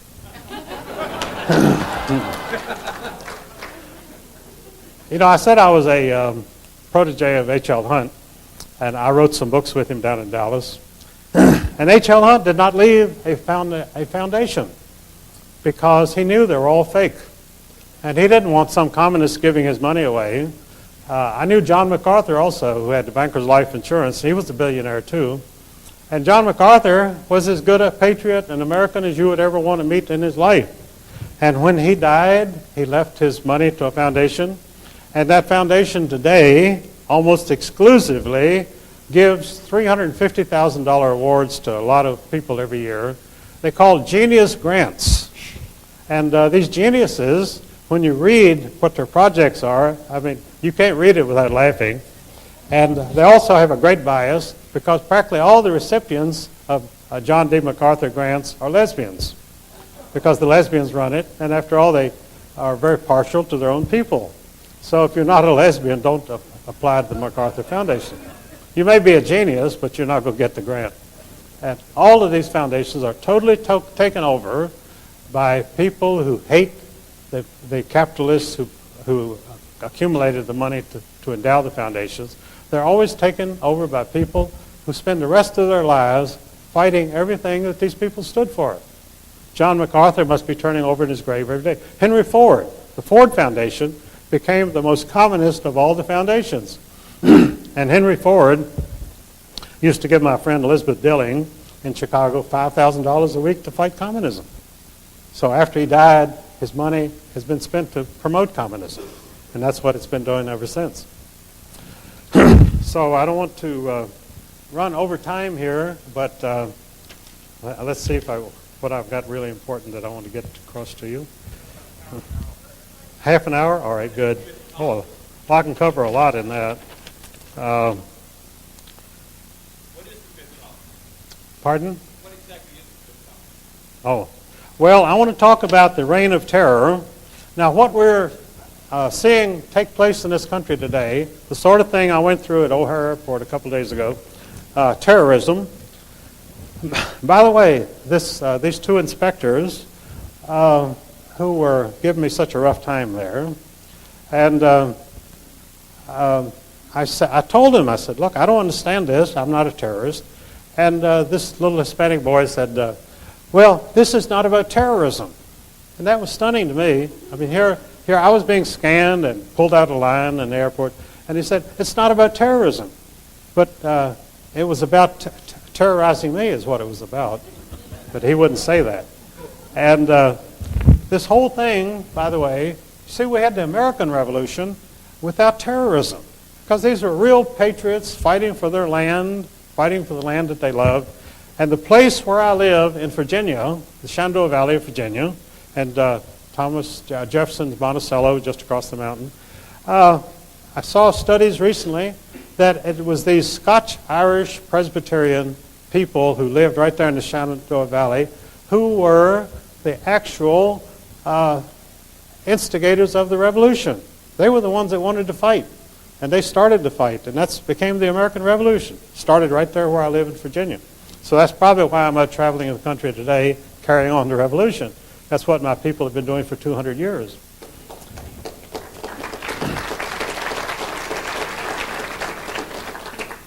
So we had an American Revolution without terrorism, but they had exactly the opposite in France, because the French Revolution was driven by hate and envy. The people wanted to kill the aristocrats, and the reason they wanted to kill them was they were inspired by the Rothschild bankers. The Rothschilds had become very wealthy, and they now had money to instigate revolutions on their own, so they instigated the French Revolution. And as the revolution progressed, they instituted a reign of terror. And they very quickly killed most of the aristocrats. Well, they ran out of aristocrats, but they still had the bloodthirst. So they started killing peasants. They put hundreds of peasants onto rafts and floated them into a lake and drowned them. They sunk the raft and drowned them. They were bound so they couldn't swim. And they were killing them. They were killing peasants right and left. They did the same thing. Stalin did the same thing in Russia. He killed 10 million peasants. And this was in the Ukraine, which had been known for many decades as the breadbasket of Europe. Well, after Stalin murdered the peasants because they didn't fit in with his 5-year plan. And the 5-year plan, of course, was drawn up by people who had never been on a farm in their life. They were intellectuals who spent most of their life in libraries. So they drew up these ambitious 5-year plans, and the peasants didn't fit into it, so they massacred them. Then they had no wheat, because obviously these commissars in Moscow couldn't go out into the fields and plant wheat. They wouldn't know a wheat seed if they saw it. So Russia's been starving ever since, and we've had to support them ever since because they don't have enough to eat, and they're starving today. This is what happens when you have what they call state planning. State planning always is initiated by people who have no idea how to plan anything. They couldn't even plan their own dinner that night. And they plan everything in the country, and everything starts to collapse, and it just keeps going downhill. So that's the situation. You have a modern economy, you have industry, and yet it's run by lunatics. You know, Ezra Pound, when he finally left the United States after being released, he was asked by a reporter in New York, he said, Dr. Pound, how does it feel to get out of the insane asylum? And Ezra Pound said, don't you know that all America is an insane asylum? That was his parting words when he went back to Italy. And when you see state planning, you have to think it is an insane asylum. And you get the feeling in Washington, I practically grew up on Capitol Hill, and one of the things I did there was to work for Joe McCarthy. And I am a member of the McCarthy Committee today in Wisconsin. And the John Birch Society, after Robert Welch died, the guys who took it over or inherited it from Welch, they sold off all of the buildings up there, made a lot of money, and moved to Appleton, Wisconsin. They were going to take over the McCarthy Foundation. And the first thing that they did, when they got to Appleton, they said to the committee, you've got to get rid of Eustace Mullins. And they were nonplussed by this because I had been the spark plug of the thing for some years. And there were some older people in it, but they were in their 80s and 90s, and they died off. And so I was almost the last survivor. And these Birch people came in and said, you got to get rid of Eustace Mullins. In fact, whenever I'm into something and people come in, the infiltrators, first thing they say is get rid of Eustace Mullins. And the only reason is because they can't control me. They have no control, no leverage whatsoever. Because I'm going to speak the truth, and that's the only thing I'm going to speak. So, obviously,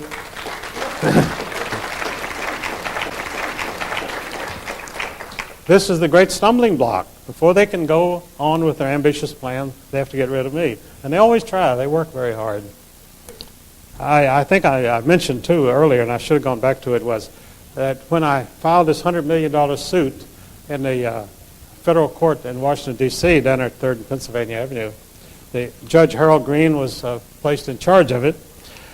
Well, I didn't know it at this time, but I found out later that Green, a very secretive individual, was a German Jew named Grunhaus. His name was Hein Grunhaus. And he came to the United States in 1943. Well, Jews were not allowed to immigrate in 1943, so he must have been sent over here as a double agent. And so he promptly joined the United States Army, and he and Henry Kissinger and a bunch of other communists went back to Germany as the occupation army. They didn't participate in the fighting. They waited till people like Audie Murphy had won all the battles and the war was over. Then in comes this influx of these people, a horde of refugees who became the occupation government of Germany. And Kissinger had the code name of Bohr as an official Soviet agent, which has been printed many times. He's never denied it. And one of his chief assistants was Grunhaus, who now called himself Green. I don't think he even changed his name legally. They don't bother. Don't have to. So Green came back and joined the Justice Department. He authored the Voting Rights Act of 1950, the Civil Rights Act, and became one of the most influential people in Washington. So they made him first a Superior Court judge, and then Lyndon Johnson put him on the federal court in Washington. So he was my judge, and he promptly dismissed my suit without a hearing. And so I took it to the appeals court of District of Columbia, and there was another judge named Lawrence Silberman, also Jewish, and he promptly upheld Grunhaus's dismissal of my suit. He had been appointed by Nixon, Silberman. He's still there. So Grunhaus had given one interview in his life, and in that interview, which I found, he admitted his name was Grunhaus, and he now called himself Harold Green. And this was the only time that he ever gave an interview throughout his whole career. He died 2 years ago. So here, Heinz Grunhaus, a German refugee, is dismissing my suit without a hearing because he didn't want me to have a hearing. I have been denied jury trial in every lawsuit I've ever filed in this country. Every time. And the Constitution guarantees you a jury trial. And I stipulated at every court case I ever filed that I would have a jury trial. I've never had one to this day. Because the judges feel like they can do what they want to. And as Jerry Spence said, there is no justice in any American court for any American today. And it's true. Go to court and see how much justice you get. I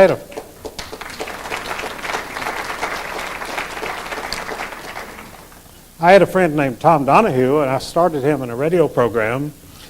And he's a refugee today. He's on the lam. I haven't heard from him for some years. Because he went before Judge Barefoot Sanders in Texas, and Sanders would not even allow him. He would only give him 10 minutes to present his own defense. And it was a trumped-up charge. And so they sentenced him to 8 years, and then they allowed him to walk away because they didn't want to keep him anyway. So he's hiding out somewhere here in California, probably. I couldn't say where, but I haven't had feelings out here. And I've had a lot of people who had to go on the lam. Tupper Saucy was another friend of mine. He was on the lam for 5 years. Finally came back and did a year in Atlanta, and he's out now. But these people thought they would go to court and get justice. They didn't know there was no justice there. You can't get something they don't have. And you can't bring it in with you. So Tom Donahue, after I started him in this radio program, he became the biggest promoter of my books. And so I was on talk shows for 5 hours a day there in Florida, 3 hours with Chuck Harder. They ran Chuck out of business because he had me on. Has no program today. I did 3 hours with Chuck Harder and 2 hours with Tom Donahue. And Tom Donahue used to introduce me on his program as J. Edgar Hoover designated me the most dangerous man in America. And so, which he did for years. And so Rush Limbaugh was growing very rapidly at that time, and he had the program immediately following Tom Donahue. So he would listen to Tom, introducing me as the most dangerous man in America. So Rush appropriated the title for himself. He began to advertise all over the United States, Rush Limbaugh, the most dangerous man in America. And of course, Rush was about as dangerous as a carrot, you know. No threat to anybody. But he used that for a couple of years, and he finally dropped it because it was so ridiculous that he couldn't carry it on any longer. But they put Tom Donahue out of business because he was on the program for hours a day saying, you've got to get Eustace Mullins' books, and talking about the Federal Reserve book and my other books. And they were selling them like hotcake, and Chuck Harder was too. So they sent a reporter down from New York to take care of Chuck Harder. And the way he did it, he came to Chuck and he lied. He said, we want to do a big spread on you in the New York Times. And he wasn't even with the New York Times. He was a Nation correspondent. And but Chuck didn't know that, didn't check him out. And Chuck thought, boy, I'm going to have a big spread in the New York Times. This is going to be great. And so he invited the guy into his hotel there and wined and dined him and showed him all of his operation, let him go through his files. So the guy goes back and writes a series of articles. The main thrust was that Chuck Harder was a tool of Eustace Mullins. and that I was using Chuck to promote my books, and that Chuck was the sucker for doing this. So, of course, it was a total double cross because I had no influence over Chuck Harder at all. He only sold my books because he made money off of them, and he was making good money. But so I said to Chuck, I called him up, I said, look, I can refute everything that is in these articles about my being anti-Semitic and so forth. I said, as I've said on your program, I said, they call me anti-Semitic because I go along with the Orthodox Jewish position, which is that there can be no Jewish kingdom on earth until their Messiah comes. And they don't acknowledge Christ as Messiah.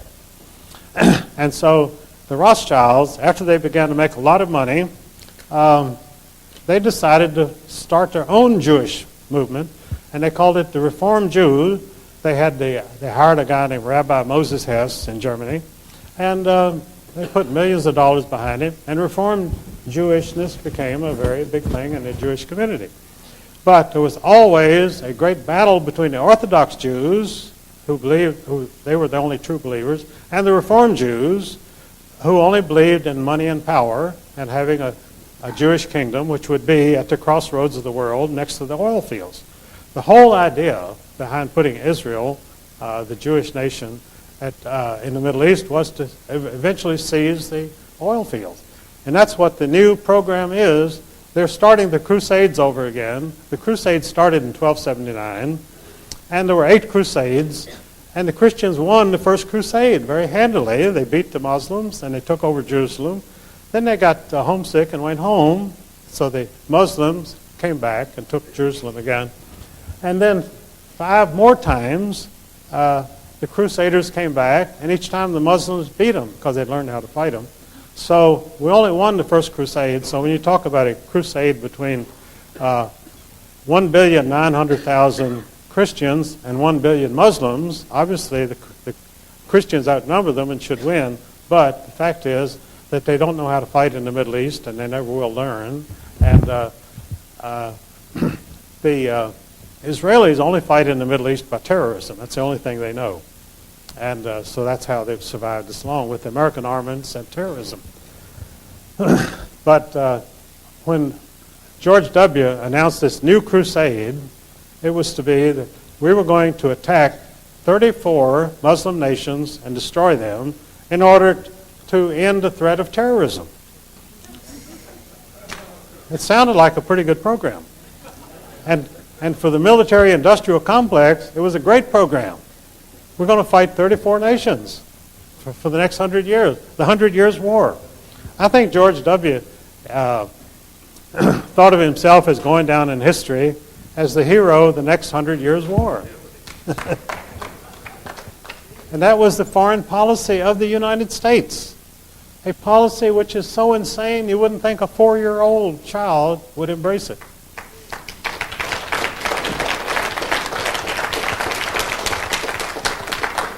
And even today, it's the only foreign policy we have. We have no other foreign policy.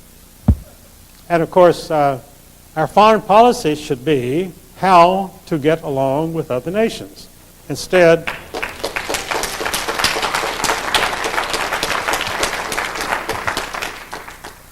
what we have is a foreign policy run by lunatics who want to make every nation in the world our enemy. And the rest of the world is not particularly interested in being the enemy of America. They still dream of America. All over the world, people dream of coming to the United States. Not because the streets are paved with gold. They know that's not true any longer. But the gold is in the Federal Reserve Bank of New York. But it's a place of opportunity. And what other countries do not have is opportunity. And because they have no opportunity, they have no chance to improve their standing, to improve their income. There's no place there that they can do this. So all they can do is immigrate, and immigrate to only one place. Nobody wants to immigrate to China. Nobody wants to immigrate to Africa. They want to immigrate to the United States. This is the only country in the world that everybody else in the world dreams about.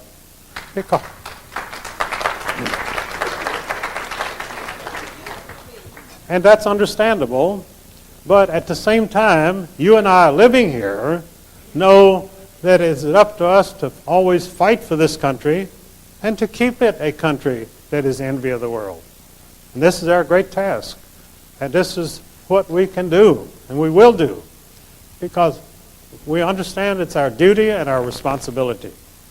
We fought 2 world wars, which were totally staged, as I say, to knock out German industrial capacity. And they had the Bolshevik Revolution. The Bolshevik Revolution was perpetrated not only to rob the Tsar, but to put Russia back in the Dark Ages, to eliminate Russia with its natural resources as a competitor in the modern world.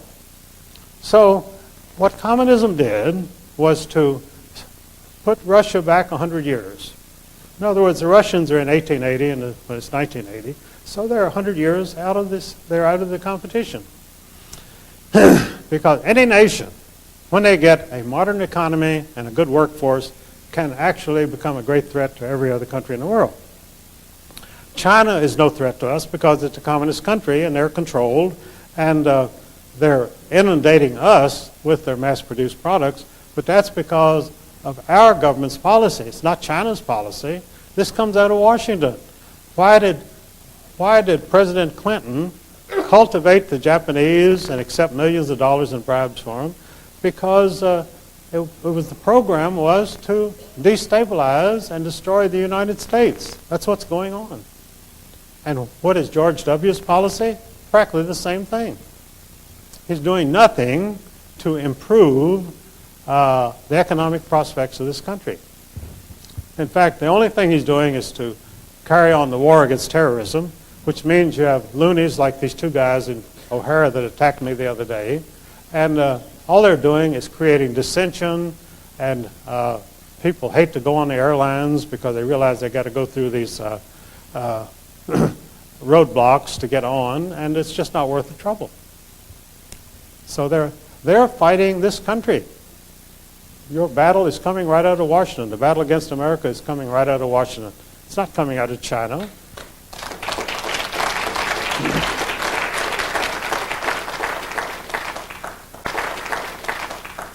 And if it's a battle against America, what is it? It's a conspiracy, and that's why you're here, to find out about the conspiracy. They could not do this without a conspiracy.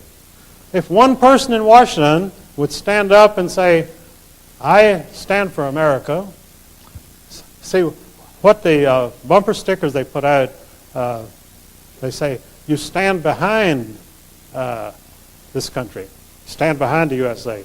They don't say, we stand in front of the USA, we stand behind. And because they're behind, we're behind. And that's where we are today. Language is very important. So all the slogans that came out of the 9/11 show the total poverty and hopelessness of these people because they're living in the past. They cannot face the future. And the future belongs to America. And we will have the future if we exercise our responsibilities.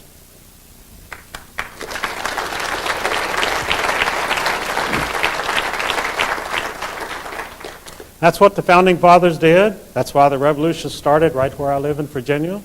And the people there have not changed. They're fighters. But because they're so misled, we have 2 senators from the state of Virginia who are absolute incompetent numbskulls. And in fact, I filed legal papers last week in which I pointed out that after the Civil War, the war between the states, the federal government continued martial law and military occupation of the southern states for 12 years till 1877. Not much is said about that in the history books, but the fact is that the southern states were not allowed to recover economically because of the martial law. And finally, Rutherford B. Hayes, who had been a general in the Union Army during the Civil War, decided that there was enough of this. And he ran for president and said he would withdraw the occupation. And it was one of the most bitter fought presidential campaigns of all time because the terrorists in Washington were determined to maintain martial law in the southern states and oppress the southern people. And Hayes won very narrowly, and he withdrew the occupation. But as I pointed out in my legal papers last week, when the military occupation was withdrawn, they left in the southern states puppet political parties, Nazi Quisling type parties, and they have run the southern states ever since. And I pointed out that in the state of Virginia, this was filed with the court, in the state of Virginia we have the scalawags, who are now known as the Democrats, and the carpetbaggers, who are now known as Republicans.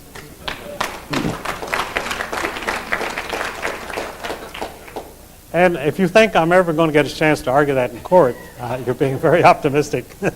But it's in the court records. There has been no mention in the press of this lawsuit or about the carpetbaggers and the scalawags, which is what these people are. They're absolute scum, and the people in Virginia and the other states are working for these puppet Quisling political parties. So this is what we're fighting for, to finally end the Civil War. Over 150 years ago it took place, and now we haven't recovered because they will not allow us to recover. They will not allow prosperity with the people because of the control of the media, the control of the schools, control of the government. They're keeping the people in slavery. And this is their only program. Slavery was forbidden by the 13th Amendment. But we have more slavery in this country today. We have people working 3 and 4 jobs simply to exist. If that isn't slavery, in most places where they have slavery, they don't work 3 jobs. And if you have to work like that, then you're a slave. Absolutely no other description for it. So what I call for is the liberation of America, the restoration of freedom to the American people. That's my program. Now, if you don't like it, okay, but that's what I'm going on. And I believe that the American people themselves realize the necessity for this, the necessity for breaking off from this conspiracy of lies. They call it the conspiracy of dunces, which is not personally directed at W, but if it fits, all right. But I feel like the prospects are good. I feel like that there's a new wave sweeping America. We're recovering from the recession, although they're doing everything they can to maintain it. The recovery has been very slow because we take, as Lenin said, you take 1 step forward and 2 steps backwards. And that's what the government is doing today, 1 step forward and 2 steps backwards. And that's keeping us down. But we'll grow out of it, and the American ingenuity will lead us out of it, and that is my prospect for the future.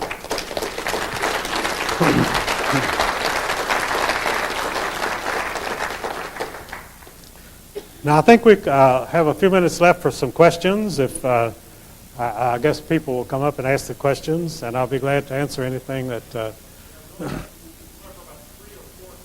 Okay. All right.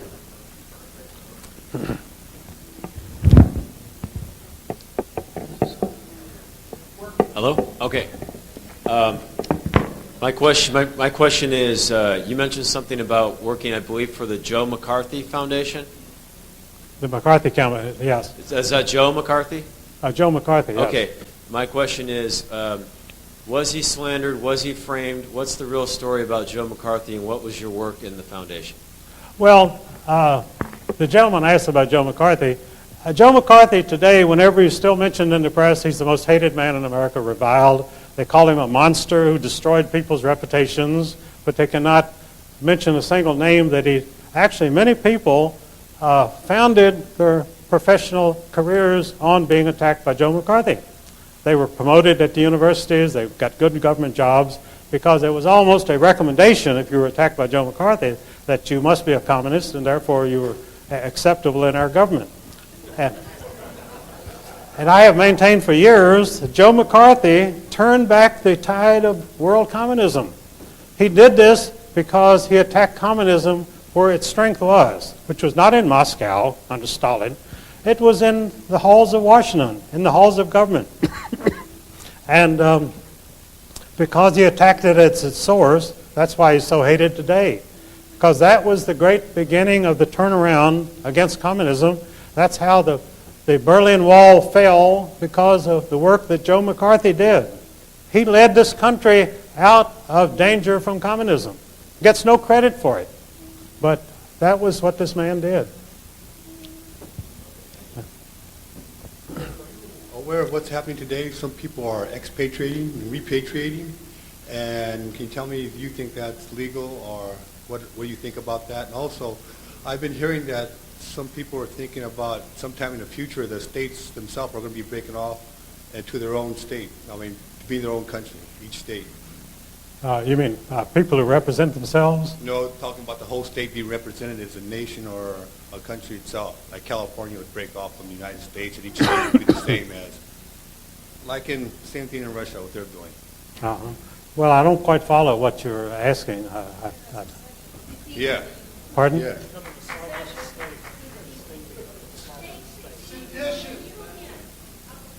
Having their own state? Oh, independent state, absolutely. Yeah. Well, that's what this country was founded, as a compact of independent states. And they converted that into a federal dictatorship, illegally. The Constitution has never allowed this. This is what the Civil War was about, that they had the right to withdraw, and peacefully withdraw. And Lincoln violated that.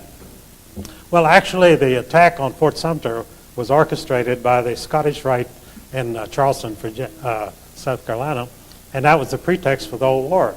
The Southerners never had any idea there would be a war. There was no reason for a war. The point I'm trying to get across, do you see that coming for each state to break off by itself? Yes. And also about the expatriation and repatriation, have you heard of that? And what do you know of it? Oh, I don't quite follow that. I'm sorry. It's called expatriation, repatriation, when you come in from being a U.S. citizen to an American citizen, being as that they falsified a contract and put you in there and made you a U.S. citizen. Oh, that's absolutely true. I understand what you're saying now. There's a great deal of information going out about what it means to be a U.S. citizen and a United States citizen and so forth. That's quite involved, and I won't go into it right now, but it's a good move, and I like to see it taking place. Thank you. Mr. Mullins, I believe to be a good conspiracist, we should question everything. I picked up a little book from Dan Pila Sr. called The Enigma of the John Birch Society. And that piqued my interest because a lot of good people I've worked with over the years are very active in groups such as that, common law groups, constitutional groups. And in this little booklet it said that Robert Welch sold his candy company for several times the value of its worth to, it was bought by Rockefeller. Not sure which one, but in a sense then Rockefeller money founded the John Birch Society. Do you have any knowledge about that or comments about it? And if so, would that not make the John Birch Society very suspect in the Patriot movement? Oh, I certainly do. In fact, I know personally that Nelson Rockefeller organized the John Birch Society because, no, this is true. I know two people were at the meeting where he organized it and agreed to buy the Welch Candy Company, which didn't belong to Robert Welch, it belonged to his brother John. Robert Welch had a candy company, which had gone bankrupt during the Depression, and his brother John hired him for his candy company. And what Nelson Rockefeller agreed to do was that National Biscuit Company would buy the Welch Candy Company and make Welch independent so he could devote all of his time to the John Birch Society. That was a deal. It was a straight business deal. And his brother continued as a director of Nabisco. And today, if you look in Standard & Poor's, you'll see that John Welch Jr., Robert Welch's nephew, is still a director of Nabisco. So that was all arranged. And Revelo Oliver, one of the founders of the John Birch Society, who was a good friend of mine, told me that Nelson Rockefeller maintained a $250,000 rollover account at Chase Manhattan Bank so that Welch could meet his payroll. And whenever he drew on that, Rockefeller would replace the money. So Robert Welch was simply an employee of Nelson Rockefeller. Thank you very much. When referring to the people that hate this country and its people, you referred to Billy Crystal. Were you talking about the actor? Well, the Billy Crystal I'm talking about is a would-be actor. All right. All right. But the other Billy Crystal is an established actor, a comedian who has never done or said anything funny, but you can get away with that in Hollywood. All right. But the other Billy Crystal was the son of a famous socialist in New York called Irving Kristol. Irving Kristol was a leading socialist writer all of his life in New York, and his son Billy then became the senior Bush's chief of staff when Bush was Reagan's vice president.